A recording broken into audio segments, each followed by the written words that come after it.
processo adiabático, o famoso P1, V1 sobre temperatura 1 igual a P2, V2 sobre temperatura 2, não vai funcionar tão simplesmente assim. A gente vai precisar de alguns ajustes aqui. E o ajuste que mais vai ser difícil de a gente encontrar logo de saída é esse gama que aparece aqui, ó. Esse gama é igual a CP sobre CV.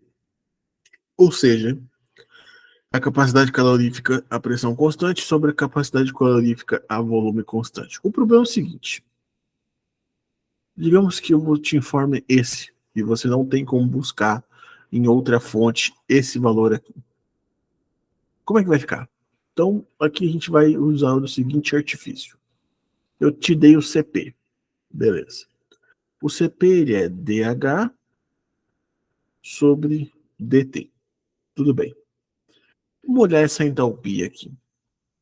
A entalpia, ela é a energia interna mais trabalho. O ΔH, a variação de entropia, ficaria então um ΔU mais P ΔV. Isso aqui seria o meu ΔH. Ou se a gente quiser escrever isso em forma de diferencial, DH é igual a DU mais PDV. Tudo bem? Eu posso pegar e fazer o seguinte, trocar esse PDV por NRT. Então eu posso pegar e fazer isso aqui, ó. DH igual a DU mais NRT.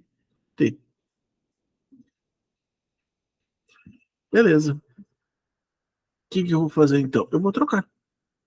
Vou trocar até esse DH, eu vou trocar por isso aqui. Então vai ficar CP é igual a DU mais NRT sobre DT.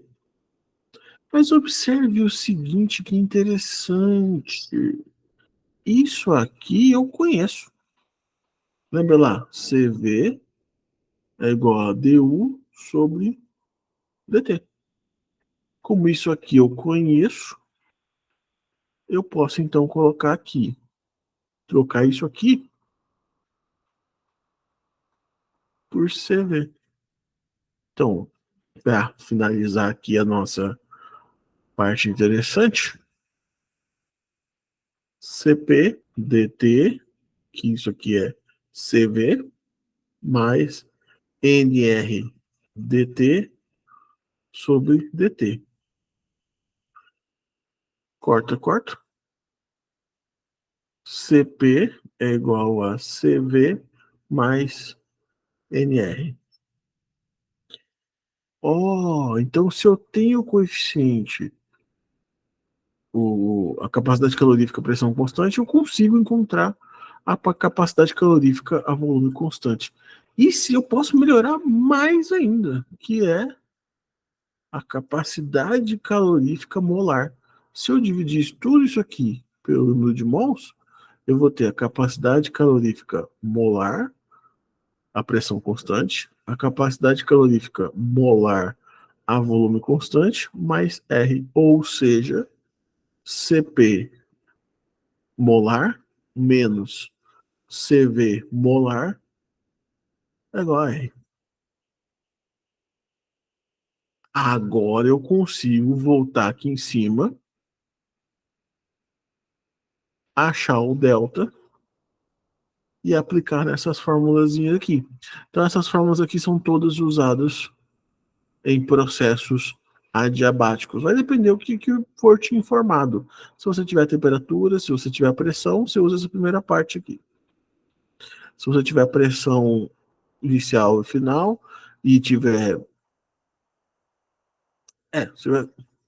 se você tiver temperatura e pressão, você usa essa parte aqui. Se você tiver temperatura e volume, você usa aqui. Se você tiver pressão e volume, você usa isso aqui. Vai depender do que você tem disponível. Tem essas 4 formas aqui de você fazer a análise quando você tem um processo adiabático. Aí vai do seu gosto. Mas assim, de forma bem resumida, de forma bem enxuta, seriam esses os pontos principais sobre a primeira lei da termodinâmica.